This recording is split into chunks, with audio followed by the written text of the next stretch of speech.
Hello ಗೆಳೆಯರೇ, ಹೊಸ ವಿಡಿಯೋಗೆ ಸ್ವಾಗತ. ಇವತ್ತು ನಾವು ಇತ್ತೀಚೆಗೆ ರಿಲೀಸ್ ಆದ ಪವನ್ ಕಲ್ಯಾಣ್, ಶ್ರೀಲೀಲಾ, ರಾಶಿ ಖನ್ನಾ ಅಭಿನಯದ ಉಸ್ತಾದ್ ಭಗತ್ ಸಿಂಗ್ ಅನ್ನೋ ತೆಲುಗು ಮೂವಿನ ಎಕ್ಸ್ಪ್ಲೇನ್ ಮಾಡ್ತಾ ಇದೀವಿ. ಈ ಮೂವಿಯ ಒಂದನೇ ಸ್ಟೋರಿ ಹೇಳ್ಬೇಕು ಅಂದ್ರೆ, ನಲ್ಲ ನಾಗಪ್ಪ ಅನ್ನೋ ವ್ಯಕ್ತಿ ತೆಲಂಗಾಣಕ್ಕೆ ಮುಖ್ಯಮಂತ್ರಿ ಆಗೋರ್ನೆಲ್ಲ ಕೊಂದು ಕಡೆಗೆ ಅವನೇ ಮುಖ್ಯಮಂತ್ರಿ ಆಗ್ತಾನೆ. ಇನ್ನೊಂದ್ ಕಡೆ ಈ ಕಥೆಯ ನಾಯಕ ಭಗತ್ ನಲ್ಲ ನಾಗಪ್ಪನ ಮಗನನ್ನೇ ಕಿಡ್ನಾಪ್ ಮಾಡ್ತಾನೆ. ಭಗತ್ ಸಿಎಂ ಮಗನನ್ನೇ ಕಿಡ್ನಾಪ್ ಮಾಡಿದ್ದು ಯಾಕೆ? ನಲ್ಲನಾಗಪ್ಪ ಸಿಎಂ ಆದ್ಮೇಲೆ ಏನೆಲ್ಲ ಮಾಡ್ತಾನೆ? ಈ ಮಧ್ಯೆ ಭಗತ್ ಲೀಲಾ ಜೊತೆ ಲವ್ ಅಲ್ಲಿ ಬಿದ್ದಿದ್ದು ಹೇಗೆ? ಭಗತ್ ಕತೆ ಏನಾಗುತ್ತೆ ಅಂತ ನಾವು ಮೂವಿ ನೋಡ್ತಾ ತಿಳ್ಕೊಳ್ಳೋಣ. ಬನ್ನಿ ವಿಡಿಯೋ ಶುರು ಮಾಡೋಣ. ಮೂವಿಯ ಮೊದಲನೇ ಸೀನಲ್ಲಿ ನಮಗೆ ರಾಜಭವನ ತೋರಿಸ್ತಾರೆ. ಅಲ್ಲಿ ಕೆಲವು ರೌಡಿಗಳು ಅಲ್ಲಿರೋ MLA ಗಳನ್ನ ಸೈಲೆಂಟ್ ಆಗಿ ಶೂಟ್ ಮಾಡಿ ಕೊಲ್ತಾ ಇರ್ತಾರೆ. MLA ಗಳನ್ನ ಕೊಲ್ಲೋಕೆ ಕಾರಣ ಏನು ಅಂತ ಇವಾಗ ಫ್ಲಾಶ್ ಬ್ಯಾಕ್ ಮುಖಾಂತರ ತೋರಿಸ್ತಾರೆ. ನಲ್ಲಮಲ ಕಾಡಿಂದ 10 ಕಿಲೋಮೀಟರ್ ದೂರದಲ್ಲಿ ಲಿಂಗಯ್ಯ ಗೋಡಂ ಅನ್ನೋ ಊರಿರುತ್ತೆ. ಅಲ್ಲಿಯ ಶಾಲೆಗೆ ಹೊಸದಾಗಿ ಒಬ್ಬರು ಹೆಡ್ ಮಾಸ್ಟರ್ ಬರ್ತಾರೆ. ಅವರು ಊರವರಿಗೆ ನಾಳೆಯಿಂದ ಮಕ್ಕಳನ್ನ ಶಾಲೆಗೆ ಕಳಿಸಿ ಅಂತ ಹೇಳ್ತಾರೆ. ಆದ್ರೆ ಮಕ್ಕಳು ಶಾಲೆಗೆ ಹೋದ್ರೆ ದುಡ್ಡು ಸಿಗಲ್ಲ ಅಂತ ಎಲ್ರು ಮಕ್ಕಳನ್ನ ದುಡಿಯೋಕೆ ಕರ್ಕೊಂಡು ಹೋಗೋದಾಗಿ ಹೇಳ್ತಾ ಇರ್ತಾರೆ. ಅದಕ್ಕೆ ಹೆಡ್ ಮಾಸ್ಟರ್, ನಾನ್ ನಿಮ್ಗೆ ಆ ದುಡ್ಡನ್ನ ಕೊಡ್ತೀನಿ, ಮಕ್ಕಳನ್ನ ಶಾಲೆಗೆ ಕಳಿಸಿ ಅಂತ ಹೇಳ್ತಾನೆ. ಎಲ್ರು ಒಪ್ಕೋತಾರೆ. ಇದ್ರಿಂದಾನೆ ಮಾಸ್ಟರ್ ಎಷ್ಟು ಒಳ್ಳೆಯವರು ಅಂತ ಗೊತ್ತಾಗುತ್ತೆ. ಆ ನಲ್ಲಮಲ ಕಾಡಿನಲ್ಲೇ ಆನೆ ದಂತ ಕದಿಯೋ ಕಳ್ಳರು ಆನೆಗೆ ಹಗ್ಗ ಹಾಕಿ ಹಿಡಿಯೋಕೆ ಟ್ರೈ ಮಾಡ್ತಾ ಇರ್ತಾರೆ. ಅದೇ ದಾರಿಯಲ್ಲಿ ಮಾಸ್ಟರ್ ಹೋಗ್ತಿರ್ತಾರೆ. ಅವರು ಕಳ್ಳರಿಗೆ ಬುದ್ಧಿವಾದ ಹೇಳೋಕೆ ಹೋಗ್ತಾರೆ. ಆದ್ರೆ ಅವರು ಕೇಳಲ್ಲ. ಇನ್ನೇನು ಆನೆ ದಂತಾನ ಕಡಿಬೇಕು, ಅವಾಗ ಅಲ್ಲಿಗೆ ಒಬ್ಬ ಹುಡುಗ ಬಂದು ಎಲ್ರಿಗೂ ಬಾಣ ಬಿಟ್ಟು ಎಲ್ರೂನು ಹೊಡೆದು ಓಡಿಸ್ತಾನೆ. ಆ ಹುಡುಗನನ್ನ ಕೂಡ ಮಾಸ್ಟರ್ ಶಾಲೆಗೆ ಸೇರಿಸ್ಕೋತಾರೆ. ಆ ಹುಡುಗನ ಹೆಸರು ಯಾರಿಗೂ ಗೊತ್ತಿರಲ್ಲ. ಎಲ್ರೂ ಚಿನ್ನಯ್ಯ ಅಂತ ಕರಿತಾ ಇರ್ತಾರೆ. ಜೊತೆಗೆ ಅವನ್ ತಂದೆ ಊರಲ್ಲಿ ಕಾಯಿಲೆಗಳಿಗೆ ಮದ್ದು ಕೊಡ್ತಾ ಇರ್ತಾರೆ. ಅವರು ಇವಾಗ ಸತ್ತೋಗಿರ್ತಾರೆ. ಚಿನ್ನಯ್ಯನ ತಾಯಿ ಕೂಡ ಸತ್ತೋಗಿರ್ತಾರೆ. ಅದ್ರಿಂದ ಚಿನ್ನಯ್ಯನ ಮಾಸ್ಟರ್ರೇ ನೋಡ್ಕೊಳ್ಳೋದಾಗಿ ಹೇಳ್ತಾರೆ. ಹಾಸ್ಟೆಲ್ ಅಲ್ಲಿ ಅಡಿಗೆ ಮಾಡೋ ಆಯಮ್ಮನ ಚಿನ್ನಯ್ಯ ಅಮ್ಮ ಅಂತ ಕರೆಯೋಕೆ ಶುರು ಮಾಡ್ತಾನೆ. ಒಂದಿನ ಚಿನ್ನಯ್ಯ ಹಾಸ್ಟೆಲ್ ವಾರ್ಡನ್ಗೆ ಹೊಡಿತಾನೆ.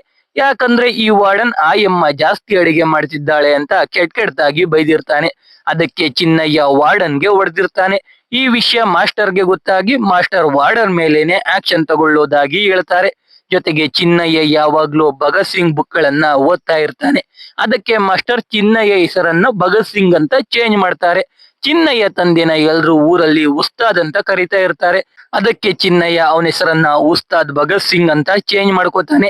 ಇಲ್ಲಿಂದ ಎಲ್ರು ಚಿನ್ನಯ್ಯನ ಉಸ್ತಾದ್ ಅಂತ ಕರೆಯೋಕೆ ಶುರು ಮಾಡ್ತಾರೆ.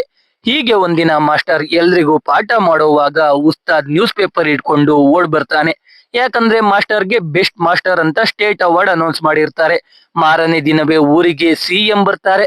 ಅವರು ಮಾಸ್ಟರ್ಗೆ ಅವಾರ್ಡ್ ಕೊಡೋಕೆ ಬಂದಿರಲ್ಲ, ಅವ್ರನ್ನ ಪಕ್ಷಕ್ಕೆ ಸೇರ್ಸ್ಕೊಳ್ಳೋಕೆ ಬಂದಿರ್ತಾರೆ. ಮಾಸ್ಟರ್ ಕೂಡ ಜನಗಳಿಗೆ ಒಳ್ಳೇದ್ ಮಾಡ್ಬೇಕು ಅಂತ ಪಕ್ಷ ಸೇರ್ಕೋತಾರೆ. ಊರನ್ನ ಬಿಟ್ಟು ಹೋಗ್ತಾ ಇರ್ತಾರೆ. ಅದಕ್ಕೆ ಉಸ್ತಾದ್ ಬೇಜಾರಾಗಿರ್ತಾನೆ. ಮಾಸ್ಟರ್ ಉಸ್ತಾದ್ಗೆ ಸಮಾಧಾನ ಮಾಡಿ, ನೀನು ಕೂಡ ನನ್ ಕರೆದಾಗ ಬರ್ಲೇಬೇಕು ಅಂತ ಪ್ರಾಮಿಸ್ ತಗೋತಾನೆ. ಉಸ್ತಾದ್ ಪ್ರಾಮಿಸ್ ಮಾಡ್ತಾನೆ. ಇಲ್ಲಿಂದ ಕತೆ ಪ್ರೆಸೆಂಟ್ಗೆ ಬರುತ್ತೆ. ಇವಾಗ ಮಾಸ್ಟರ್ ತೆಲಂಗಾಣ ಸಿಎಂ ಆಗಿರ್ತಾರೆ. ಯಾರದೋ ಮದುವೆಗೆ ಹೋಗ್ತಾರೆ.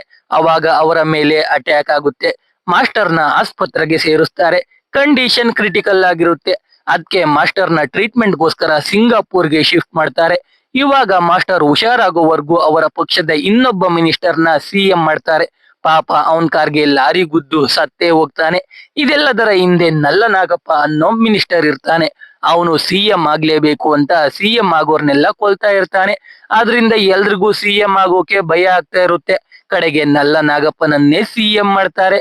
ಅದೇ ಖುಷಿಲಿ ನಾಗಪ್ಪನ ಮಗ ವಿಕ್ಕಿ ಪಾರ್ಟಿ ಮಾಡ್ತಾ ಎಂಜಾಯ್ ಮಾಡ್ತಾ ಇರ್ತಾನೆ.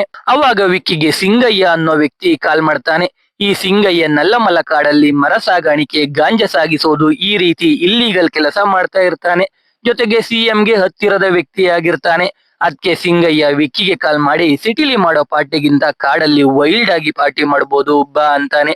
ವಿಕ್ಕಿ ಸರಿ ಅಂತ ಕಾಡಿಗೆ ಬರ್ತಾನೆ. ಅವಾಗ 2 ಟನ್ ಗಾಂಜಾನ ಫಾರೆಸ್ಟ್ ಡಿಪಾರ್ಟ್ಮೆಂಟ್ ನ ಸಿಐ ಸೀಸ್ ಮಾಡಿದ್ದಾನೆ ಅಂತ ಗೊತ್ತಾಗುತ್ತೆ. ಅದ್ರಿಂದ ವಿಕ್ಕಿಗೆ ಕೋಪ ಬರುತ್ತೆ. ಈ ಕಡೆ ಸಿಐಗೆ ಊಟ ತಗೊಂಡು ಅವನ ಹೆಂಡತಿ ಮತ್ತೆ ಮಗಳು ಸ್ಟೇಷನ್ಗೆ ಬಂದಿರ್ತಾರೆ. ಊಟ ಮಾಡೋ ಅಷ್ಟ್ರಲ್ಲಿ ವಿಕ್ಕಿ ಬಂದು ಸಿಐ ಬಟ್ಟೆ ಬಿಚ್ಚಿ ಗಾಂಜಾ ಇರೋ ಜಾಗ ಹೇಳಿಲ್ಲ ಅಂದ್ರೆ ಅವನ್ ಮಗಳ ಮೇಲೆ ಅತ್ಯಾಚಾರ ಮಾಡೋದಾಗಿ ಹೇಳ್ತಾನೆ. ಇದನ್ನೆಲ್ಲ ನೋಡ್ತಿದ್ದ ಒಬ್ಬ ಕಾನ್ಸ್ಟೇಬಲ್ ಉಸ್ತಾದ್ಗೆ ಕಾಲ್ ಮಾಡ್ತಾನೆ. ಉಸ್ತಾದ್ ಕಾಲ್ ರಿಸೀವ್ ಮಾಡಿ ಅಲ್ಲಿ ಏನಾಗ್ತಿದೆ ಅಂತ ತಿಳ್ಕೊಂಡು ಸ್ಟೇಷನ್ಗೆ ಬಂದು ಸಿಎಂ ಮಗ ಅಂತ ಗೊತ್ತಾಗಿ ಕೂಡ ವಿಕ್ಕಿ ಕಡೆಯವ್ರನ್ನೆಲ್ಲ ಹೊಡೆದು ವಿಕ್ಕಿನ ಎತ್ತಾಕೊಂಡು ಹೋಗ್ತಾನೆ. ಉಸ್ತಾದ್ನ ಹುಡಿಕೊಂಡು ಮಾಸ್ಟರ್ PA ಬರ್ತಾನೆ. ಯಾಕಂದ್ರೆ ಆ ಕಾಡಿಗೆ ಫೈನಾನ್ಸ್ ಮಿನಿಸ್ಟರ್ಗೆ ಬೇಕಿರೋ ಒಬ್ಬ ಬಿಸ್ನೆಸ್ ಮ್ಯಾನ್ ಫ್ಯಾಮಿಲಿ ಬರ್ತಾ ಇರ್ತಾರೆ. ಅದು ಆ ಬಿಸ್ನೆಸ್ ಮ್ಯಾನ್ ಚಿಕ್ಕ ಮಗಳ ಮದುವೆಯ ಪ್ರೀ ವೆಡ್ಡಿಂಗ್ ಸೆಲೆಬ್ರೇಷನ್ ಮಾಡೋಕೆ. ಆ ಬಿಸ್ನೆಸ್ ಮ್ಯಾನ್ ದೊಡ್ಡ ಮಗಳು ಶ್ಲೋಕ ಕಾಡೆಲ್ಲ ಸುತ್ತಾಡ್ಬೇಕು ಅಂತ ಅನ್ಕೊಂಡಿರ್ತಾಳೆ. ಅದಕ್ಕೆ ಮಾಸ್ಟರ್ PA ಶ್ಲೋಕಾಗೆ ಏನು ಆಗದೆ ಇರೋ ರೀತಿ ಕಾಡೆಲ್ಲ ತೋರ್ಸೋಕೆ ಉಸ್ತಾದ್ಗೆ ಹೇಳ್ತಾರೆ. ಉಸ್ತಾದ್ ಸರಿ ಅಂತಾನೆ. ಆ ಬಿಸ್ನೆಸ್ ಮ್ಯಾನ್ ಫ್ಯಾಮಿಲಿ ಕಾಡಿಗೆ ಬರುತ್ತೆ. ಶ್ಲೋಕ ಕೂಡ ಬರ್ತಾಳೆ.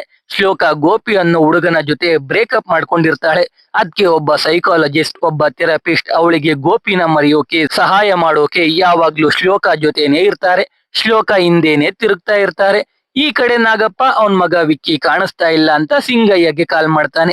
ಸಿಂಗಯ್ಯ ನಿಜ ಹೇಳೋ ಬದಲು ಪಾರ್ಟಿ ಮಾಡೋಕೆ ಕಾಡೊಳಗೆ ಹೋಗಿದ್ದಾರೆ, ಅಲ್ಲಿ ನೆಟ್ವರ್ಕ್ ಸಿಗಲ್ಲ. ಅವರು ಬಂದ ತಕ್ಷಣ ಕಾಲ್ ಮಾಡಿಸ್ತೀನಿ ಅಂತ ಸುಳ್ಳು ಹೇಳ್ತಾನೆ. ಈ ಕಡೆ ಪ್ರೀ ವೆಡ್ಡಿಂಗ್ ಸೆಲೆಬ್ರೇಷನ್ ಗೆ ಬರ್ಬೇಕಿದ್ದ ಡ್ಯಾನ್ಸರ್ಸ್ ಕೈ ಕೊಟ್ಟಿದ್ದಾರೆ ಅಂತ ಉಸ್ತಾದ್ಗೆ ಡ್ಯಾನ್ಸ್ ಮಾಡೋಕೆ ಹೇಳ್ತಾರೆ. ಅದಕ್ಕೆ ಪ್ರಾಕ್ಟೀಸ್ ಕೂಡ ಸ್ಟಾರ್ಟ್ ಮಾಡ್ತಾರೆ. ಆದ್ರೆ ಉಸ್ತಾದ್ ಸ್ಟೆಪ್ಸ್ ಹಾಕು ಅಂದ್ರೆ ನಡ್ಕೊಂಡು ಹೋಗೋದು ನಡ್ಕೊಂಡು ಬರೋದು ಅಷ್ಟೇ ಮಾಡ್ತಾ ಇರ್ತಾನೆ. ಇದ್ರಿಂದ ಉಸ್ತಾದ್ಗೆ ಡ್ಯಾನ್ಸ್ ಬರಲ್ಲ ಅಂತ ಅವನ್ನ ಡ್ಯಾನ್ಸ್ ಮಾಡೋದೇ ಬೇಡ ಅಂತಾರೆ. ಹೀಗೆ ಇನ್ನೊಂದೆರಡು ದಿನ ಕಳೆಯುತ್ತೆ. ವಿಕ್ಕಿ ನಾಗಪ್ಪಗೆ ಕಾಲ್ ಮಾಡೋದೇ ಇಲ್ಲ. ಅದಕ್ಕೆ ನಾಗಪ್ಪ ಗಾಬರಿಯಾಗಿ ಮತ್ತೆ ಸಿಂಗಯ್ಯಗೆ ಕಾಲ್ ಮಾಡ್ತಾನೆ. ಈ ಸಲ ಸಿಂಗಯ್ಯ ವಿಕ್ಕಿ ಸರ್ ದಟ್ಟವಾದ ಕಾಡೊಳಗೆ ಹೋಗ್ಬಿಟ್ಟಿದ್ದಾರೆ, ಹೋದವರೆಲ್ಲರೂ ವಾಪಸ್ ಬಂದ್ರು, ಅವ್ರು ಮಾತ್ರ ಬಂದಿಲ್ಲ, ಅವ್ರನ್ನ ಹುಡುಕೋಕೆ ಒಂದು ಸರ್ಚಿಂಗ್ ಟೀಮ್ ಕಳಿಸಿದ್ರೆ ಒಳ್ಳೇದು ಅಂತಾನೆ. ಅದಕ್ಕೆ ನಾಗಪ್ಪ ಮಿಯಾಬಾಯ್ ಅನ್ನೋರು ಹುಡುಗಿ ಕಾಲ್ ಮಾಡಿ ಅವನ್ ಕಡೆಯ ಬಾಗ್ದಾದಿಗೆ ವಿಕ್ಕಿ ಹುಡುಕೋಕೆ ಹೇಳು ಅಂತಾನೆ. ಮಿಯಾಬಾಯ್ ಸರಿ ಅಂತಾನೆ. ಈ ಬಾಗ್ದಾದಿ ಒಬ್ಬ ಟೆರರಿಸ್ಟ್. ಮಿಯಾಬಾಯ್ ಬಾಗ್ದಾದಿಗೆ ಕಾಲ್ ಮಾಡಿ ವಿಕ್ಕಿ ಹುಡುಕೋಕೆ ನಲ್ಲಮಲ್ಲ ಕಾಡಿಗೆ ಹೋಗೋಕೆ ಹೇಳ್ತಾನೆ. ಆದ್ರೆ ಈ ಬಾಗ್ದಾದಿ ಅವನ್ ಹೋಗೋ ಬದ್ಲು ಅವನ್ ಕಡೆಯ ಫೈಜಲ್ ಹುಸೇನ್ ಅನ್ನೋ ವ್ಯಕ್ತಿಗೆ ಕಾಲ್ ಮಾಡ್ತಾನೆ. ಈ ಫೈಜಲ್ ಒಂದ್ಸಲ ಕೂಡ ಬಾಗ್ದಾದಿನ ನೋಡೇ ಇರಲ್ಲ. ಅದಕ್ಕೆ ಬಾಗ್ದಾದಿ ವಿಕ್ಕಿನ ಕರ್ಕೊಂಡ್ ಬಂದ್ರೆ ನನ್ನ ನೋಡ್ಬೋದು ಅಂತ ಹೇಳ್ತಾನೆ. ಈ ಕಡೆ ಉಸ್ತಾದ್ ವಿಕ್ಕಿಗೆ ಊಟ ತಗೊಂಡೋಗ್ತಾನೆ. ಅವಾಗ ವಿಕ್ಕಿನ ಹುಡುಕ್ತಾ ಪೊಲೀಸರು ಬಂದಿದ್ದಾರೆ ಅಂತ ಗೊತ್ತಾಗುತ್ತೆ. ಆದ್ರೆ ಅವರಿಗೆ ಉಸ್ತಾದೆ ವಿಕ್ಕಿನ ಕಿಡ್ನಾಪ್ ಮಾಡಿದ್ದಾನೆ ಅಂತ ಗೊತ್ತಿರಲ್ಲ. ಕಾಡೆಲ್ಲ ಹುಡುಕಿ ಸುಸ್ತಾಗಿ ರೆಸ್ಟ್ ತಗೊಳ್ಳೋಕೆ ಬಂದಿರ್ತಾರೆ. ಅವಾಗ ಪೊಲೀಸರ ಜೊತೆ ಬಂದಿದ್ದ ಹುಡುಗರು ಉಸ್ತಾದ್ಗೆ ನಿಮ್ ಡ್ಯಾನ್ಸ್ ನೋಡಿ ತುಂಬಾ ದಿನ ಆಯ್ತು, ಡ್ಯಾನ್ಸ್ ಮಾಡಿ ಅಂತ ಕೇಳ್ತಾರೆ. ಅದಕ್ಕೆ ಆ ಡಾಕ್ಟರ್ಸ್ ಮತ್ತೆ ಶ್ಲೋಕ ಉಸ್ತಾದ್ಗೆ ಡ್ಯಾನ್ಸ್ ಮಾಡೋಕೆ ಬರಲ್ಲ ಅಂತ ನಗಾಡ್ತಾ ಇರ್ತಾರೆ. ಆದ್ರೆ ಉಸ್ತಾದ್ ಸಖತ್ತಾಗಿ ಡ್ಯಾನ್ಸ್ ಆಡ್ತಾನೆ. ಅದ್ನ ನೋಡಿ ಎಲ್ರೂ ಶಾಕ್ ಆಗೋಗ್ತಾರೆ. ಮಾರನೇ ದಿನ ಶ್ಲೋಕ ಒಂದ್ ಜಾಗದಲ್ಲಿ ನಿಂತಿರ್ತಾಳೆ. ಅವಾಗ ಅಲ್ಲಿಗೆ ಬಂದ ಉಸ್ತಾದ್ ಶ್ಲೋಕ ಮತ್ತೆ ಗೋಪಿಯ ಲವ್ ಸ್ಟೋರಿನ ಕೇಳ್ತಾನೆ. ಶ್ಲೋಕ ಮತ್ತೆ ಗೋಪಿ ಮೀಟ್ ಆಗಿದ್ದು ಇನ್ಸ್ಟಾ ಅಲ್ಲಿ. ಬೇಗ ಕ್ಲೋಸ್ ಫ್ರೆಂಡ್ಸ್ ಆಗಿ ಲವ್ ಅಲ್ಲಿ ಬೀಳ್ತಾರೆ. ಗೋಪಿ ಶ್ಲೋಕ ಮನೆಯವರಿಗೂ ಹತ್ರ ಆಗ್ತಾನೆ. ಆದ್ರೆ ಅವನು ಶ್ಲೋಕನ ಲವ್ ಮಾಡ್ತಾ ಇರಲ್ಲ, ಅವಳ ಕಸಿನ್ ಬ್ರದರ್ ನ ಲವ್ ಮಾಡ್ತಾ ಇರ್ತಾನೆ. ಅಂದ್ರೆ ಗೋಪಿ ಒಬ್ಬ ಗೆ. ಇದನ್ನ ಕೇಳಿ ಉಸ್ತಾದ್ ನಗಾಡ್ತಾ, ಇದೆಲ್ಲ ಒಂದು ಲವ್ ಸ್ಟೋರಿನ, ನೀವ್ ಬೇಜಾರಲ್ಲಿರೋದು ಸಮಾಜ ನಿಮ್ನ ನೋಡ್ತಾ ಇದೆ ಅಂತ, ಇಷ್ಟಕ್ಕೆಲ್ಲ ಬೇಜಾರ್ ಆಗ್ಲೇಬಾರ್ದು ಅಂತ ಮೋಟಿವೇಶನ್ ಸ್ಪೀಚ್ ಕೊಡ್ತಾನೆ. ಉಸ್ತಾದ್ ಸ್ಪೀಚ್ ಕೇಳಿ ಶ್ಲೋಕ ಉಸ್ತಾದ್ನೇ ಇಷ್ಟ ಪಡೋಕೆ ಶುರು ಮಾಡ್ತಾಳೆ. ಈ ಕಡೆ ಫೈಜಲ್ ಅವನ್ ಗ್ಯಾಂಗ್ ಜೊತೆ ಬಂದು ಸಿಂಗಯ್ಯನ ಹಿಡ್ಕೊಂಡು ವಿಕ್ಕಿ ಬಗ್ಗೆ ಕೇಳ್ತಾರೆ. ಇವಾಗ ಸಿಂಗಯ್ಯ ಎಲ್ಲ ನಿಜ ಹೇಳ್ತಾನೆ. ಅದಕ್ಕೆ ಮೊದ್ಲು ಆ CI ನ ಹಿಡಿಬೇಕು ಅಂತ ಡಿಸೈಡ್ ಆಗ್ತಾರೆ. ಈ ಕಡೆ CI ಅವನ ಹೆಂಡತಿ ಜೊತೆ ಆರಾಮಾಗಿ ಟೀ ಕುಡಿಯೋಣ ಅಂತ ಕೂತಿರ್ತಾನೆ. ಅವಾಗ ಅಲ್ಲಿಗೆ ಫೈಜಲ್ ಸಿಂಗಯ್ಯ ಬಂದು CIಗೆ ಹೊಡೆದು ವಿಕ್ಕಿ ಬಗ್ಗೆ ಕೇಳ್ತಾರೆ. ಆದ್ರೆ CI ಉಸ್ತಾದ್ ಬಗ್ಗೆ ಹೇಳದೆ ವಿಕ್ಕಿ ಬಂದು ನಮ್ಗೆಲ್ಲ ಹೊಡೆದು ಗಾಂಜಾ ತಗೊಂಡ್ ಹೋಗ್ಬಿಟ್ಟ, ವಿಕ್ಕಿಗೆ ನಾವೇನಾದ್ರೂ ಮಾಡಿದ್ರೆ ಇಷ್ಟ ಆರಾಮಾಗಿ ಇರ್ತಿದ್ವಾ ಅಂತಾನೆ. ಸಿಂಗಯ್ಯಗೆ ಅದು ಕರೆಕ್ಟ್ ಅನ್ಸಿ ಫೈಜಲ್ನ ಕರ್ಕೊಂಡು ಅಲ್ಲಿಂದ ಹೋಗ್ತಾ ಇರ್ತಾನೆ. ಅವಾಗ CI ಮಗಳು ಸುಮ್ನಿರ್ದೆ, ಇವ್ರಿಗೆಲ್ಲ ಯಾಕೆ ಎದ್ರುಕೋಬೇಕು, ಉಸ್ತಾದ್ ಅಂಕಲ್ಗೆ ಫೋನ್ ಮಾಡೋಣವಾ ಅಂತಾಳೆ. ಅವಾಗ ಸಿಂಗಯ್ಯಗೆ ವಿಕ್ಕಿ ಉಸ್ತಾದ್ ಹತ್ರನೇ ಇರ್ತಾನೆ ಅಂತ ಗೊತ್ತಾಗುತ್ತೆ. ಅವನ್ನ ಹಿಡಿದ್ರೆ ವಿಕ್ಕಿ ಸಿಗ್ತಾನೆ ಅಂತ ಫೈಜಲ್ಗೆ ಹೇಳ್ತಾನೆ. ಉಸ್ತಾದ್ನ ಹಿಡಿಯೋಕೆ ಮೊದಲು ಶ್ಲೋಕನ ಕಿಡ್ನಾಪ್ ಮಾಡ್ತಾರೆ. ಅದಕ್ಕೆ ಉಸ್ತಾದ್ ವಿಕ್ಕಿ ಕರ್ಕೊಂಡು ಫೈಜಲ್ ಮತ್ತೆ ಸಿಂಗಯ್ಯನ ಭೇಟಿಯಾಗಿ ವಿಕ್ಕಿನ ಒಪ್ಪಿಸ್ತಾನೆ. ಆದ್ರೆ ಅವರು ಉಸ್ತಾದ್ ಮುಖಕ್ಕೆ ಬಟ್ಟೆ ಹಾಕಿ ಶ್ಲೋಕನ ಕೂಡಾಕಿದ್ದ ಜಾಗಕ್ಕೆ ಕರ್ಕೊಂಡೋಗಿ ಕೈ ಕಟ್ಟಿ ಚೇರ್ ಮೇಲೆ ಕೂರಿಸ್ತಾರೆ. ವಿಕ್ಕಿ ಮಿಯಾಬಾಯಿಗೆ ಕಾಲ್ ಮಾಡಿ ಥ್ಯಾಂಕ್ಸ್ ಹೇಳ್ತಾನೆ. ಮಿಯಾಬಾಯಿ ವಿಕ್ಕಿನ ಕಿಡ್ನಾಪ್ ಮಾಡಿದ್ದ ವ್ಯಕ್ತಿ ಮುಖ ತೋರಿಸುವಂತ ವಿಡಿಯೋ ಕಾಲ್ಗೆ ಸ್ವಿಚ್ ಆಗ್ತಾನೆ. ವಿಕ್ಕಿ ಉಸ್ತಾದ್ ಮುಖಕ್ಕೆ ಹಾಕಿದ್ದ ಬಟ್ಟೆ ತೆಗಿತಾನೆ. ಉಸ್ತಾದ್ನ ನೋಡಿ ಮಿಯಾಬಾಯಿ ಗಾಬರಿ ಆಗೋಗ್ತಾನೆ. ಉಸ್ತಾದ್ ಹತ್ರ ವಿಕ್ಕಿ ಮತ್ತೆ ಫೈಜಲ್ಗೆ ಏನು ಮಾಡಬೇಡಿ ಅಂತ ಬೇಡ್ಕೊಳ್ತಾ ಇರ್ತಾನೆ. ಯಾಕಂದ್ರೆ ಮುಂಚೆನೆ ಮಿಯಾಬಾಯಿಗೆ ಉಸ್ತಾದ್ ಗೊತ್ತಿರ್ತಾನೆ. ಉಸ್ತಾದ್ ಎಷ್ಟು ಪವರ್ಫುಲ್ ಅಂತ ಮಿಯಾಬಾಯಿಗೆ ಗೊತ್ತಿರುತ್ತೆ. ಮಿಯಾಬಾಯಿ ಉಸ್ತಾದ್ನ ಬೇಡ್ಕೊಳ್ಳೋದನ್ನ ನೋಡಿ ಎಲ್ಲ ಶಾಕ್ ಆಗೋಗ್ತಾರೆ. ವಿಕ್ಕಿ ಮಿಯಾಬಾಯಿ ಹೇಳೋದನ್ನ ಕೇಳದೆ ಕಾಲ್ ಕಟ್ ಮಾಡಿ ಗನ್ ಹಿಡ್ಕೊಂಡು ಉಸ್ತಾದ್ಗೆ ಶೂಟ್ ಮಾಡೋಕೆ ಹೋಗ್ತಾನೆ. ನೋಡಿದ್ರೆ ಸಿಂಗಯ್ಯನೇ ವಿಕ್ಕಿಗೆ ಹೊಡೆದು ಉಸ್ತಾದ್ ಕಟ್ಟನ್ನ ಬಿಚ್ಚುತ್ತಾನೆ. ಇಲ್ಲಿ ಗೊತ್ತಾಗುತ್ತೆ ಈ ಸಿಂಗಯ್ಯ ಒಬ್ಬ ಎಕ್ಸ್ ಫಾರೆಸ್ಟ್ ರೇಂಜರ್ ಅಂತ. ಅವನು ಉಸ್ತಾದ್ ಕೈ ಕೆಳಗಡೆ ಕೆಲಸ ಮಾಡ್ತಾ ಇರ್ತಾನೆ. ಕಡೆಗೆ ಉಸ್ತಾದ್ ಟೇಬಲ್ ಕೆಳಗಡೆಯಿಂದ ಗನ್ಗಳನ್ನ ತಗೊಂಡು ಎಲ್ರೂನು ಹೊಡೆದಾಕ್ತಾನೆ. ಸಿಂಗಯ್ಯ ಶ್ಲೋಕನ ಅಲ್ಲಿಂದ ಸೇಫ್ ಆಗಿ ಕರ್ಕೊಂಡು ಹೋಗ್ತಾನೆ. ಉಸ್ತಾದ್ ಎಲ್ರೂನು ಕೊಂದು ವಿಕ್ಕಿ ಮತ್ತೆ ಫೈಜಲ್ ನ ಎತ್ತಾಕೊಂಡು ಒಂದು ಗೋಡೌನ್ಗೆ ಹೋಗ್ತಾನೆ. ಈ ಕಡೆ ಶ್ಲೋಕ ಉಸ್ತಾದ್ ಯಾಕೆ ಅವ್ರನ್ನ ಎತ್ತಾಕೊಂಡು ಹೋಗಿರೋದು ಅಂತ ಕೇಳ್ತಾಳೆ. ಆ ಕಡೆ ವಿಕ್ಕಿ ಮತ್ತೆ ಫೈಜಲ್ ಕೂಡ ಅದ್ನೇ ಕೇಳ್ತಾರೆ. ಈ ಕಡೆ ಸಿಂಗಯ್ಯ ಶ್ಲೋಕಾಗೆ ಉಸ್ತಾದ್ ಕಥೆನ ಹೇಳ್ತಾನೆ. ಆ ಕಡೆ ವಿಕ್ಕಿ ಮತ್ತೆ ಫೈಜಲ್ಗೆ ಉಸ್ತಾದೆ ಅವನ್ ಕತೆ ಹೇಳೋಕೆ ಶುರು ಮಾಡ್ತಾನೆ. ಕತೆ ಕೆಲವು ವರ್ಷಗಳ ಹಿಂದಕ್ಕೆ ಹೋಗುತ್ತೆ. ಒಂದೂರಲ್ಲಿ ಎಲ್ಲಾ ಜನರು ಸೇರಿ ತೇರನ್ನ ಎಳಿತಾ ಹಬ್ಬ ಮಾಡ್ತಾ ಇರ್ತಾರೆ. ಅವಾಗ ಅಲ್ಲಿಗೆ ಒಂದ್ ಗುಂಪು ಬಂದು ಬ್ರಾಹ್ಮಣರ ಜನವಾರ ಕಿತ್ತಾಕಿ ಎಲ್ರಿಗೂ ಹೊಡಿತಾ ಇರ್ತಾರೆ. ಅವಾಗ ಅಲ್ಲಿಗೆ ಎಸಿಪಿ ಆಗಿದ್ದ ಉಸ್ತಾದ್ ಬಂದು ಎಲ್ರಿಗೂ ಚೆನ್ನಾಗಿ ಹೊಡಿತಾನೆ. ಅವ್ರು ಯಾಕೆ ಅಲ್ಲಿ ಗಲಾಟೆ ಮಾಡ್ತಾ ಇರೋದು ಅಂತ ಕೇಳಿದಾಗ ಗೊತ್ತಾಗುತ್ತೆ, ಈ ನಲ್ಲ ನಾಗಪ್ಪನ ಮಗ ನಲ್ಲ ಸೀನುಗೆ ಆ ಕ್ಷೇತ್ರದ MLA ಟಿಕೆಟ್ ಕೊಟ್ಟಿಲ್ಲ ಅಂತ ನಾಗಪ್ಪ ಗಲಭೆ ಮಾಡೋಕೆ ಕಳಿಸಿದ್ದಾನೆ ಅಂತ. ಅದ್ನ ಕೇಳಿ ಕೋಪ ಮಾಡ್ಕೊಂಡ ಉಸ್ತಾದ್ ಡೈರೆಕ್ಟ್ ನಾಗಪ್ಪನ ಮನೆಗೆ ಹೋಗ್ತಾನೆ. ನಾಗಪ್ಪನಿಗೆ ಏನೇ ಆದ್ರೂ ಅವನು CM ಆಗೋಕೆ ಬಿಡಲ್ಲ ಅಂತ ಚಾಲೆಂಜ್ ಹಾಕಿ ಹೋಗ್ತಾನೆ. ಅವಾಗ ಮಾಸ್ಟರ್ರೇ CM ಆಗಿರ್ತಾರೆ. ಉಸ್ತಾದ್ ಮಾಸ್ಟರ್ಗೆ ಹುಷಾರಾಗಿರೋಕೆ ಹೇಳ್ತಾನೆ. ಮಾಸ್ಟರ್ಗೆ ಉಸ್ತಾದ್ ಅವನ ಜೊತೆ ಇರೋವರೆಗೂ ಅವನಿಗೆ ಏನೂ ಆಗಲ್ಲ ಅನ್ನೋ ನಂಬಿಕೆ ಇರುತ್ತೆ. ಇವಾಗ ಉಸ್ತಾದ್ ನಾಗಪ್ಪನ ಮನೆಗೆ ಹೋಗಿ ವಾರ್ನಿಂಗ್ ಕೊಟ್ಟಿದ್ದು ನಾಗಪ್ಪನ ಮಗ ನಲ್ಲ ಸೀನುಗೆ ಗೊತ್ತಾಗುತ್ತೆ. ಅದಕ್ಕೆ ಅವನು ಸ್ಟೇಷನ್ಗೆ ಬಂದು ಯಾರೋ ಉಸ್ತಾದ್ ಅಂತ ಕೇಳ್ತಾನೆ. ಅವಾಗ ಉಸ್ತಾದ್ ಟೀ ಕುಡಿತಾ ಈಚೆ ಬರ್ತಾನೆ. ಸೀನು ಆ ಗ್ಲಾಸ್ನ ಕಿತ್ಕೊಂಡು ಕೆಳಗೆ ಬೀಳಿಸಿ ಹೊಡೆದಾಕ್ತಾನೆ. ಉಸ್ತಾದ್ ಹೊಡೆದ ಗಾಜಿನ ಪೀಸ್ ತಗೊಂಡೆ ಸೀನುಗೆ 4-5 ಕಡೆ ಕುರುಪಾಕಿ ಕಳಿಸ್ತಾನೆ. ಈ ಕಡೆ ಮಿಯಾಬಾಯಿ ಏರಿಯಾದಲ್ಲಿ ಒಬ್ಬ ಪೊಲೀಸ್ ಇನ್ಫಾರ್ಮರ್ ಇರ್ತಾನೆ. ಅವನು ಉಸ್ತಾದ್ಗೆ ಕಾಲ್ ಮಾಡಿ ಮಿಯಾಬಾಯಿ ಮನೆಗೆ ತುಂಬಾ ಜನ ಬಂದಿದ್ದಾರೆ, ಅದ್ರಲ್ಲಿ ಅಜ್ಮಲ್ ರಹೀಂ ಕೂಡ ಇದ್ದಾನೆ ಅಂತ ಹೇಳ್ತಾನೆ. ಈ ಅಜ್ಮಲ್ ರಹೀಂ ಒಬ್ಬ ದೊಡ್ಡ ಟೆರರಿಸ್ಟ್. ತುಂಬಾ ಜನರನ್ನ ಬ್ರೈನ್ ವಾಶ್ ಮಾಡಿ ಇಂಡಿಯಾ ಮೇಲೆ ಅಟ್ಯಾಕ್ ಮಾಡುವ ಹಾಗೆ ಮಾಡಿರ್ತಾನೆ. ಇವಾಗ ಅವನು ಮಿಯಾಬಾಯಿ ಮನೆಯಲ್ಲಿ ಇದ್ದಾನೆ ಅಂತ ಗೊತ್ತಾಗಿ ಉಸ್ತಾದ್ ಡೈರೆಕ್ಟ್ ಮಿಯಾಬಾಯಿ ಮನೆಗೆ ಹೋಗ್ತಾನೆ. ಅಲ್ಲಿ 100 ಜನ ಮುಸ್ಲಿಮರು ಇರ್ತಾರೆ. ಆದ್ರೂ ಉಸ್ತಾದ್ ಭಯಪಡದೆ ಮಿಯಾಬಾಯಿ ಮನೆಗೆ ನುಗ್ಗಿ ಅಜ್ಮಲ್ ರಹೀಂನ ಕಳಿಸೋಕೆ ಕೇಳ್ತಾನೆ. ಮಿಯಾಬಾಯಿ ಕಳಿಸ್ತಾನ? ಇಲ್ಲ, ವಾರ್ನಿಂಗ್ ಕೊಟ್ಟು ಸಾರಿ ಕೇಳಿ ಹೋಗು ಅಂತಾನೆ. ಆದ್ರೆ ಉಸ್ತಾದ್ ಬಿಡ್ತಾನ? ಇಲ್ವೇ ಇಲ್ಲ. ಮಿಯಾಬಾಯಿ ಕಡೆಯ 4-5 ಜನಕ್ಕೆ ಹೊಡೆದು ಮಿಯಾಬಾಯಿ ಎದೆಗೆ 4-5 ಗುಂಡಿಳಿಸ್ತಾನೆ. ಎಲ್ರೂ ಗಾಬರಿ ಆಗೋಗ್ತಾರೆ. ಮಿಯಾಬಾಯಿನ ಆಸ್ಪತ್ರೆಗೆ ಕರ್ಕೊಂಡು ಹೋಗ್ಬೇಕು ಅಂದ್ರೆ ಅಜ್ಮಲ್ನ ಕಳಿಸಿ ಅಂತಾನೆ. ಅದಕ್ಕೆ ಅಜ್ಮಲ್ನ ಉಸ್ತಾದ್ ಜೊತೆ ಕಳಿಸ್ತಾರೆ. ಇವಾಗ ಗೊತ್ತಾಯ್ತು ಅನ್ಸುತ್ತೆ ಮಿಯಾಬಾಯಿ ಉಸ್ತಾದ್ನ ನೋಡಿ ಗಾಬರಿಯಾಗಿದ್ದು ಯಾಕೆ ಅಂತ. ಮಿಯಾಬಾಯಿ ಆಸ್ಪತ್ರೆ ಸೇರ್ತಾನೆ. ನಲ್ಲಪ್ಪಗೆ ಮಿಯಾಬಾಯಿಯಿಂದ ಅಜ್ಮಲ್ ರಹೀಂನ ಉಸ್ತಾದ್ ಅರೆಸ್ಟ್ ಮಾಡಿರೋ ವಿಷಯ ಗೊತ್ತಾಗುತ್ತೆ. ಅದಕ್ಕೆ ರಹೀಂನ ಬಿಡಿಸೋಕೆ ಶಿವಕಾಶಿನ ಕಳಿಸೋದಾಗಿ ಮಿಯಾಬಾಯಿ ಹೇಳ್ತಾನೆ. ಅಂದ್ರೆ ಈ ನಲ್ಲಪ್ಪಗೆ ಅಜ್ಮಲ್ ರಹೀಂಗೂ ಏನೋ ಸಂಬಂಧ ಇರುತ್ತೆ. ಅದು ಏನು ಅಂತ ಮುಂದೆ ಗೊತ್ತಾಗುತ್ತೆ. ಇವಾಗ ಅಜ್ಮಲ್ನ ಬಿಡಿಸೋಕೆ ಶಿವಕಾಶಿಗೆ ಡೀಲ್ ಹೋಗುತ್ತೆ. ಈ ವಿಷಯ ಉಸ್ತಾದ್ಗೆ ಗೊತ್ತಾಗುತ್ತೆ. ಈ ಶಿವಕಾಶಿ ಇಬ್ರು ಅಣ್ಣ ತಮ್ಮ. ನಲ್ಲಪ್ಪಗೋಸ್ಕರ ಪ್ರಾಣ ಬೇಕಾದ್ರೂ ಕೊಡ್ತಾರೆ ಅಂತ ಉಸ್ತಾದ್ಗೆ ಗೊತ್ತಾಗುತ್ತೆ. ಇವಾಗ ಉಸ್ತಾದ್ ಶಿವ ಮತ್ತೆ ಕಾಶಿನ ಹೊಡೆದಾಕ್ಬೇಕು ಅಂತ ಡಿಸೈಡ್ ಆಗ್ತಾನೆ. ಈ ಕಡೆ ನಮ್ಗೆ ಇವಾಗ ಈ ಕಥೆಯ ನಾಯಕಿ ಲೀಲಾನ ತೋರಿಸ್ತಾರೆ. ಲೀಲಾ RJ ಆಗಿ ಕೆಲಸ ಮಾಡ್ತಾ ಇರ್ತಾಳೆ. ಅವಳ ಫ್ರೆಂಡ್ ಪಲ್ಲವಿ ಜೊತೆ ಒಂದು PG ಯಲ್ಲಿರ್ತಾಳೆ. ಪಲ್ಲವಿ ಅವತ್ತಿನ ಜ್ಯೋತಿಷ್ಯ ನೋಡುವಾಗ ಕನ್ಯಾ ರಾಶಿಯವರಿಗೆ ಇವತ್ತು ಅವ್ರ ಮದುವೆ ಆಗೋ ಹುಡುಗ ಸಿಗ್ತಾನೆ. ಜೊತೆಗೆ ಅವನೇ ಬಂದು ಅವ್ರ ಹಣೆ ಮೇಲೆ ಬಿಂದಿ ಇಟ್ಟು ಹೋಗ್ತಾನೆ ಅಂತ ಒಬ್ಬ ಜ್ಯೋತಿಷ್ಯ ಹೇಳ್ತಾ ಇರ್ತಾನೆ. ಲೀಲಾದು ಕೂಡ ಕನ್ಯಾ ರಾಶಿ. ಆದ್ರೆ ಲೀಲಾ ಅದ್ನೆಲ್ಲ ನಂಬಲ್ಲ. ಅದಕ್ಕೆ ಸುಮ್ನೆ ಇದ್ದು ರೆಡಿಯಾಗಿ ರೇಡಿಯೋ ಸ್ಟೇಷನ್ಗೆ ಹೋಗ್ತಾಳೆ. ಈ ಕಡೆ ಉಸ್ತಾದ್ಗೆ ಕಾಶಿ ಮಾರ್ಕೆಟ್ ಅಲ್ಲಿ ಇದ್ದಾನೆ ಅಂತ ಗೊತ್ತಾಗುತ್ತೆ.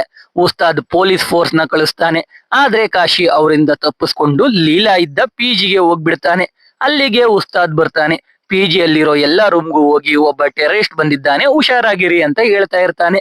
ಲೀಲಾ ಅವಾಗ ತಾನೇ ಕೆಲಸದಿಂದ ಬಂದು ಅವಳು ಬಿಂದಿನ ಕೈಗೆ ಹಾಕೊಂಡು ಮುಖ ತೊಳ್ಕೊಳ್ತಾ ಇರ್ತಾಳೆ. ಅವಾಗ ಉಸ್ತಾದ್ ಅವಳಿಗೂ ಹುಷಾರಾಗಿರಿ ಅಂತ ಹೇಳಿ ಮುಂದೆ ಹೋಗ್ತಾನೆ. ನೋಡಿದ್ರೆ ಕಾಶಿ ಪಲ್ಲವಿ ಹಣೆಗೆ ಗನ್ನಿಡ್ಕೊಂಡು ಅಲ್ಲೇ ಇರ್ತಾನೆ. ಅದ್ನ ನೋಡಿ ಲೀಲಾ ಗಾಬರಿ ಆಗ್ತಾಳೆ. ಉಸ್ತಾದ್ ಮತ್ತೆ ಹಿಂದೆ ಬಂದು ಲೀಲಾಗೆ ಏನೇ ಪ್ರಾಬ್ಲಮ್ ಇದ್ರು ಕಾಲ್ ಮಾಡಿ ಅಂತ ನಂಬರ್ ಕೊಡ್ತಾನೆ. ಅವಳು ಕಾಶಿ ಇಲ್ಲೇ ಇದ್ದಾನೆ ಅಂತ ಮೆಸೇಜ್ ಮಾಡ್ತಾಳೆ. ಕಾಶಿ ಪಲ್ಲವಿ ಹಿಡ್ಕೊಂಡು ಎಸ್ಕೇಪ್ ಆಗ್ಬೇಕಂತ ಅನ್ಕೊಂಡಿರ್ತಾನೆ. ಅಷ್ಟರಲ್ಲಿ ಉಸ್ತಾದ್ ಬಂದು ಕಾಶಿಗೆ ಶೂಟ್ ಮಾಡಿ ಎತ್ತಾಕೊಂಡೋಗ್ತಾನೆ. ಹೋಗುವಾಗ ಲೀಲಾ ಕೈಯಲ್ಲಿರೋ ಬಿಂದಿ ತೆಗೆದು ಅವಳ ಕೈಗೆ ಕೊಟ್ಟು ಹಣೆಗೆ ಹಿಡ್ಕೊಳ್ಳೋಕೆ ಹೇಳಿ ಹೋಗ್ತಾನೆ. ಅಷ್ಟೇ ಲೀಲಾ ಲವ್ ಅಲ್ಲಿ ಬೀಳ್ತಾಳೆ. ಮಾರನೇ ದಿನ ಲೀಲಾ ಸ್ಟೇಷನ್ಗೆ ಹೋಗ್ತಾಳೆ. ಯಾಕಂದ್ರೆ ಲೀಲಾ RJ ಅಲ್ವಾ, ರೇಡಿಯೋ ಸ್ಟೇಷನ್ ಅಲ್ಲಿ ಅವಳೆ ಕಾಶಿನ ಇಟ್ಕೊಳ್ಳೋಕೆ ಸಹಾಯ ಮಾಡಿದ್ದು ಅಂತ ಹೇಳಿರ್ತಾಳೆ. ಅದು ಎಲ್ರಿಗೂ ಗೊತ್ತಾಗಿ ಶಿವ ಕಾಲ್ ಮಾಡಿ ಲೀಲಾನ ಕೊಲ್ತೀನಿ ಅಂತ ವಾರ್ನಿಂಗ್ ಕೊಟ್ಟಿರ್ತಾನೆ. ಅದ್ನ ಇವಾಗ ಲೀಲಾ ಉಸ್ತಾದ್ಗೆ ಹೇಳ್ತಾಳೆ. ಉಸ್ತಾದ್ ಲೀಲಾಗೆ ಪ್ರೊಟೆಕ್ಷನ್ ಕೊಡೋಕೆ ಅವಳ ಜೊತೆನೆ ಸುತ್ತೋಕೆ ಶುರು ಮಾಡ್ತಾನೆ. ಉಸ್ತಾದ್ ಕೂಡ ಲೀಲಾನ ಲವ್ ಮಾಡೋಕೆ ಶುರು ಮಾಡ್ತಾನೆ. ಶಿವ ಲೀಲಾನ ಹುಡಿಕೊಂಡ್ ಬಂದಾಗ ಶಿವನ ಹಿಡಿಯೋಣ ಅಂತ ಉಸ್ತಾದ್ ಲೀಲಾನ ಪಬ್ ಮಾಲ್ಗೆಲ್ಲ ಕರ್ಕೊಂಡು ಹೋಗ್ತಾ ಇರ್ತಾನೆ. ಆದ್ರೆ ಶಿವ ಅಲ್ಲೆಲ್ಲೂ ಬರಲ್ಲ. ಅದಕ್ಕೆ ಲೀಲಾನ ಮಾರ್ಕೆಟ್ಗೆ ಕಳಿಸ್ತಾನೆ. ಅಲ್ಲಿ ಶಿವ ಲೀಲಾ ಮೇಲೆ ಅಟ್ಯಾಕ್ ಮಾಡೋಕೆ ಬರ್ತಾನೆ. ನೋಡಿದ್ರೆ ಅದು ಟ್ರ್ಯಾಪ್ ಆಗಿರುತ್ತೆ. ಉಸ್ತಾದ್ ಕೈಲಿ ತಗಲಾಕೊಳ್ತಾನೆ. ಅಲ್ಲೇ ಶೂಟ್ ಮಾಡಿ ಬಿಸಾಕ್ತಾರೆ. ಕಾಶಿನ ಕೂಡ ಎನ್ಕೌಂಟರ್ ಮಾಡ್ತಾರೆ. ಇದು ನಾಗಪ್ಪಗೆ ಗೊತ್ತಾಗುತ್ತೆ. ನಾಗಪ್ಪನ ಮಗ ಸೀನು ಹೇಗಾದ್ರೂ ಉಸ್ತಾದ್ಗೆ ಬುದ್ಧಿ ಕಲಿಸ್ಬೇಕು ಅಂತ ಡಿಸೈಡ್ ಆಗ್ತಾನೆ. ಲೀಲಾನ ಕಿಡ್ನಾಪ್ ಮಾಡ್ಬೇಕು ಅಂತ ಅನ್ಕೊಂಡಿರ್ತಾನೆ. ಆದ್ರೆ ಪಲ್ಲವಿನ ಉಸ್ತಾದ್ ಹುಡುಗಿ ಅನ್ಕೊಂಡು ಕಿಡ್ನಾಪ್ ಮಾಡಿ ನಲ್ಲ ಸೀನು ಮತ್ತೆ ಅವನ ಫ್ರೆಂಡ್ ಸೇರಿ ಬ್ರೂಟಲ್ ಆಗಿ ಅತ್ಯಾಚಾರ ಮಾಡ್ತಾರೆ. ಪಲ್ಲವಿ ಲೀಲಾನ ಕಾಪಾಡೋಕೆ ಅವಳು ಲೀಲಾ ಅಲ್ಲ ಅಂತ ಬಾಯಿ ಬಿಡಲ್ಲ. ಇದ್ರಿಂದ ಪಲ್ಲವಿ ಸತ್ತೇ ಹೋಗ್ತಾಳೆ. ಇದೆಲ್ಲ ಉಸ್ತಾದ್ಗೆ ಗೊತ್ತಾಗಿ ತುಂಬಾ ಕೋಪ ಬರುತ್ತೆ. ಡೈರೆಕ್ಟ್ ಸೀನುನ ಅರೆಸ್ಟ್ ಮಾಡೋಕೆ ನಾಗಪ್ಪನ ಮನೆಗೆ ಹೋದ್ರೆ ನಾಗಪ್ಪ ಉಸ್ತಾದ್ನ ಸಸ್ಪೆಂಡ್ ಮಾಡಿಸಿರ್ತಾನೆ. ಜೊತೆಗೆ ಉಸ್ತಾದ್ಗೆ ಹತ್ರ ಇರೋ ಯಾರನ್ನು ಬಿಡಲ್ಲ, ಎಲ್ರೂನು ಕೊಲ್ತೀನಿ ಅಂತಾನೆ. ಉಸ್ತಾದ್ ಅಲ್ಲೇ ಇದ್ದ ಚಾಕು ತಗೊಂಡು ಸೀನು ಕತ್ತಿಗೆ 4-5 ಸಲ ಚುಚ್ಚಿ ಏನ್ ಮಾಡ್ಕೋತೀಯ ಮಾಡ್ಕೋ ಅಂತ ಹೇಳಿ ಅಲ್ಲಿಂದ ಹೋಗ್ತಾನೆ. ಇದ್ರಿಂದ ಬೇಜಾರಾದ ಲೀಲಾ ಅವಳ ಊರಿಗೆ ಹೋಗ್ಬಿಡ್ತಾಳೆ. ಉಸ್ತಾದ್ನ ಅವಾಯ್ಡ್ ಮಾಡ್ತಾ ಇರ್ತಾಳೆ. ಉಸ್ತಾದ್ ಲೀಲಾ ತಾತನ ಕರ್ಸಿ ಲೀಲಾನ ಮದುವೆ ಆಗೋದಾಗಿ ಹೇಳ್ತಾನೆ. ಲೀಲಾ ತಾತ ಒಪ್ಕೋತಾರೆ. ಲೀಲಾ ಕೂಡ ಒಪ್ಕೋತಾಳೆ. ಮದುವೆ ದಿನ ಬರುತ್ತೆ. ಮದುವೆಗೆ ಮಾಸ್ಟರ್ ಬರ್ತಾರೆ. ಇನ್ನೇನು ಉಸ್ತಾದ್ ಲೀಲಾಗೆ ತಾಳಿ ಕಟ್ಬೇಕು. ಅವಾಗ ಅಲ್ಲಿಗೆ ಬಾಗ್ದಾದಿ ಬಂದು ಲೀಲಾನ ಕೊಲ್ತಾನೆ. ಹಾಸ್ಟೆಲ್ ಆಯಮ್ಮನ ಕೊಲ್ತಾನೆ. ಮಾಸ್ಟರ್ಗೂ ಗುಂಡೇಟು ಬೀಳುತ್ತೆ. ಇದೇ ಸೀನ್ ನಾವು ಸಿನಿಮಾ ಶುರುವಿನಲ್ಲಿ ನೋಡಿದ್ದು. ಇದನ್ನ ನೋಡಿ ಉಸ್ತಾದ್ ಫೈಟ್ ಬ್ಯಾಕ್ ಮಾಡ್ತಾನೆ. ಆದ್ರೆ ಏನು ಯೂಸ್ ಆಗಲ್ಲ. ಆಲ್ರೆಡಿ ಎಲ್ಲಾ ಸತ್ತೋಗಿರ್ತಾರೆ. ಮಾಸ್ಟರ್ ಮಾತ್ರ ಬದುಕಿರ್ತಾರೆ. ಉಸ್ತಾದ್ನ ನೋಡೋಕೆ ನಲ್ಲ ನಾಗಪ್ಪ ಬರ್ತಾನೆ. ಬಂದು ಇನ್ನೂ ನೋವು ಕೊಡೋದಾಗಿ ಚಾಲೆಂಜ್ ಆಗ್ತಾನೆ. ಈ ಕಡೆ ಮಾಸ್ಟರ್ ಸಿಂಗಾಪುರ್ಗೆ ಹೋಗೋ ಮುಂಚೆ ಉಸ್ತಾದ್ಗೆ ಸಿಟಿ ಬಿಟ್ಟು ಹೋಗೋಕೆ ಹೇಳ್ತಾರೆ. ಅದಕ್ಕೆ ಉಸ್ತಾದ್ ಈ ಬಾಗ್ದಾದಿ ಕಾಡಲ್ಲಿ ಟೆರರಿಸಂ ಆಕ್ಟಿವಿಟೀಸ್ ಮಾಡ್ತಾ ಇದ್ದಾನಂತೆ, ಅಲ್ಲಿಗೇನೆ ಹೋಗ್ತೀನಿ ಅಂತ ಹೇಳ್ತಾನೆ. ಅದಕ್ಕೆ ಉಸ್ತಾದ್ ಇವಾಗ ಕಾಡಲ್ಲಿ ಇರೋದು. ಇದೆಲ್ಲ ಸಿಂಗಯ್ಯ ಇಂದ ಶ್ಲೋಕಾಗೆ ಗೊತ್ತಾಗುತ್ತೆ. ಉಸ್ತಾದಿಂದ ಫೈಸಲ್ ಮತ್ತೆ ವಿಕ್ಕಿಗೆ ಗೊತ್ತಾಗುತ್ತೆ. ಅವಾಗ ಫೈಸಲ್ ಬಾಗ್ದಾದಿನ ನಾನೇ ನೋಡಿಲ್ಲ, ಇನ್ನ ನೀನ್ ನೋಡೋಕೆ ಆಗೋದೇ ಇಲ್ಲ ಅಂತಾನೆ. ಅವಾಗ ಉಸ್ತಾದ್ ವಿಕ್ಕಿ ಜೀವ ಉಳಿಸೋಕೆ ಆ ನಾಗಪ್ಪ ಬಾಗ್ದಾದಿನ ಕಳಿಸ್ತಾನೆ ಅಂತಾನೆ. ಅದೇ ರೀತಿ ಆ ಬಾಗ್ದಾದಿ ಅವನ್ ಟೀಮ್ ಜೊತೆ ಬರ್ತಾನೆ. ವಿಕ್ಕಿ ಮತ್ತೆ ಫೈಸಲ್ನ ಬಿಡಿಸಿ ಉಸ್ತಾದ್ನ ಕಟ್ಟಾಕ್ತಾರೆ. ಇವಾಗ ಬಾಗ್ದಾದಿ ಅಜ್ಮಲ್ ರಹೀಂ, ಮಿಯಾಬಾಯ್ ಮತ್ತೆ ನಾಗಪ್ಪ ಎಲ್ರೂ ಸೇರಿ ಏನ್ ಮಾಡ್ತಾ ಇದ್ರು ಅಂತ ರಿವೀಲ್ ಮಾಡ್ತಾನೆ. ಅದೇನೆಂದ್ರೆ ಈ ಬಾಗ್ದಾದಿ ಪ್ರತಿ ವರ್ಷ 60,000 ಬಾಂಗ್ಲಾದೇಶಿ ಪ್ರಜೆಗಳನ್ನ ಇಲ್ಲಿಗಲ್ ಆಗಿ ಇಂಡಿಯಾಗೆ ಕರ್ಕೊಂಡು ಬರ್ತಾ ಇರ್ತಾನೆ. ಅವ್ರಿಗೆಲ್ಲ Nagappa voter ID, Aadhaar card ಕೊಡ್ತಾ ಇರ್ತಾನೆ. ಇದ್ರಿಂದ ನಾಗಪ್ಪಗೆ ವೋಟ್ ಬ್ಯಾಂಕ್ ಜಾಸ್ತಿ ಆಗ್ತಾ ಇರುತ್ತೆ. ಇದನ್ನೆಲ್ಲ ಇವಾಗ ಬಾಗ್ದಾದಿ ರಿವೀಲ್ ಮಾಡ್ತಾನೆ. ಜೊತೆಗೆ ಮಾಸ್ಟರ್ ಇವಾಗ ಮತ್ತೆ ಸಿಎಂ ಪ್ರಮಾಣ ವಚನ ಸ್ವೀಕರಿಸೋಕೆ ರಾಜಭವನ ಅಲ್ಲಿರ್ತಾನೆ. ಆದ್ರೆ ಮಾಸ್ಟರ್ ಕಡೆ MLA ಗಳನ್ನ ಬಾಗ್ದಾದಿ ಶೂಟ್ ಮಾಡಿಸ್ತಾನೆ. ಈ ಸೀನ್ ಕೂಡ ನಾವು ಸ್ಟಾರ್ಟಿಂಗ್ ಅಲ್ಲೇ ನೋಡಿದ್ದು. ಇವಾಗ ಬಾಗ್ದಾದಿ ಉಸ್ತಾದ್ಗೆ ಜೈ ಹಿಂದ್ ಅಂತ ಕೂಗು ಅಂತ ಹೇಳ್ತಾ ಇರ್ತಾನೆ. ಅವಾಗ ಉಸ್ತಾದ್ ನಾನೇನ್ ಕೂಗೋದು, ನಿಮ್ ಕಡೆಯವರಿಂದಾನೇ ಕೂಗಿಸ್ತೀನಿ ಅಂತ 1 2 3 ಅಂತಾನೆ. ಅವಾಗ ಫೈಸಲ್ ಜೈ ಹಿಂದ್ ಅಂತ ಕೂಗ್ತಾ ಬಾಗ್ದಾದಿ ಕಡೆಯವ್ರನ್ನ ಶೂಟ್ ಮಾಡ್ತಾನೆ. ಅದನ್ನ ನೋಡಿ ಬಾಗ್ದಾದಿ ಶಾಕ್ ಆಗೋಗ್ತಾನೆ. ಅವಾಗ ಗೊತ್ತಾಗುತ್ತೆ ಫೈಸಲ್ ಒಬ್ಬ IPS ಆಫೀಸರ್ ಅಂತ. ಅವನ್ ನಿಜವಾದ ಹೆಸರು ರಿಯಾಜ್ ಖಾನ್ ಅಂತ. ಅವನು ಉಸ್ತಾದ್ ಜೊತೆ ಬಾಗ್ದಾದಿನ ಹಿಡಿಯೋಕೆ ಕೆಲಸ ಮಾಡ್ತಾ ಇರ್ತಾನೆ. ಇವಾಗ ಉಸ್ತಾದ್ ಮತ್ತೆ ರಿಯಾಜ್ ಸೇರ್ಕೊಂಡು ಬಾಗ್ದಾದಿ ಮತ್ತೆ ಅವನ್ ಕಡೆ ಅವ್ರನ್ನೆಲ್ಲ ಕೊಲ್ತಾರೆ. ಬಾಗ್ದಾದಿ ಕತ್ತಲ್ಲಿ ಸೈನೈಡ್ ಇರೋ $1 ಇರುತ್ತೆ. ಅದನ್ನ ಕಿತ್ಕೊಂಡು ಉಸ್ತಾದ್ ನಾಗಪ್ಪ ಮನೆಗೆ ಹೋಗ್ತಾನೆ. ಬಾಂಗ್ಲಾದೇಶ್ ಜನಗಳ ವಿಷಯ ಎಲ್ಲ ಈಚೆ ಬಂದ್ರೆ ನಾಗಪ್ಪನ ತಿಹಾರ್ ಜೈಲಿಗೆ ಹಾಕ್ತಾರೆ ಅಂತ ಉಸ್ತಾದ್ ಹೇಳಿ ಸೈನೈಡ್ ಇದ್ದ $ನ ಕೊಟ್ಟು ಬರ್ತಾನೆ. ನಾಗಪ್ಪ ಸೈನೈಡ್ ತಿಂದು ಸತ್ತೇ ಹೋಗ್ತಾನೆ. ಕಡೆಗೆ ಮತ್ತೆ ಮಾಸ್ಟರ್ CM ಆಗ್ತಾರೆ. ಅವ್ರ ಜೊತೆ ಉಸ್ತಾದ್ ಅವರ ಕಾವಲಿಗೆ ಇರ್ತಾನೆ. ಆದ್ರೆ ಮಾಸ್ಟರ್ ಉಸ್ತಾದ್ಗೆ ಟ್ರಾವೆಲಿಂಗ್ ಸೋಲ್ಜರ್ ಆಗು ಅಂತಾರೆ. ಅಂದ್ರೆ ದೇಶ ಎಲ್ಲ ಸುತ್ತಾಡ್ತಾ ಎಲ್ರು ಕಷ್ಟ ಪರಿಹಾರ ಮಾಡೋದ್ ನಾಯಕ ಆಗು ಅಂದ ಹಾಗೆ. ಅದಕ್ಕೆ ಪ್ರಾಮಿಸ್ ಕೂಡ ತಗೋತಾರೆ. ಇಲ್ಲಿಗೆ ಮೂವಿ ಕೂಡ ಮುಗಿಯುತ್ತೆ. ಸೊ ಎಕ್ಸ್ಪ್ಲನೇಷನ್ ಕೇಳಿ ನಿಮ್ಗೆ ಅನ್ನಿಸ್ತು ಅಂತ ಕಾಮೆಂಟ್ ಮಾಡಿ. ವಿಡಿಯೋ ಇಷ್ಟ ಆಗಿದ್ರೆ ಲೈಕ್ ಮಾಡಿ, ಕಂಟೆಂಟ್ ಇಷ್ಟ ಆಗಿದ್ರೆ ಮಾತ್ರ ಸಬ್ಸ್ಕ್ರೈಬ್ ಮಾಡ್ಕೊಂಡು ಸಪೋರ್ಟ್ ಮಾಡಿ. ಮತ್ತೆ ಇನ್ನೊಂದು ಸೂಪರ್ ಆಗಿರೋ ವಿಡಿಯೋ ಜೊತೆ ಸಿಗ್ತೀನಿ. ಜೈ ಕರ್ನಾಟಕ.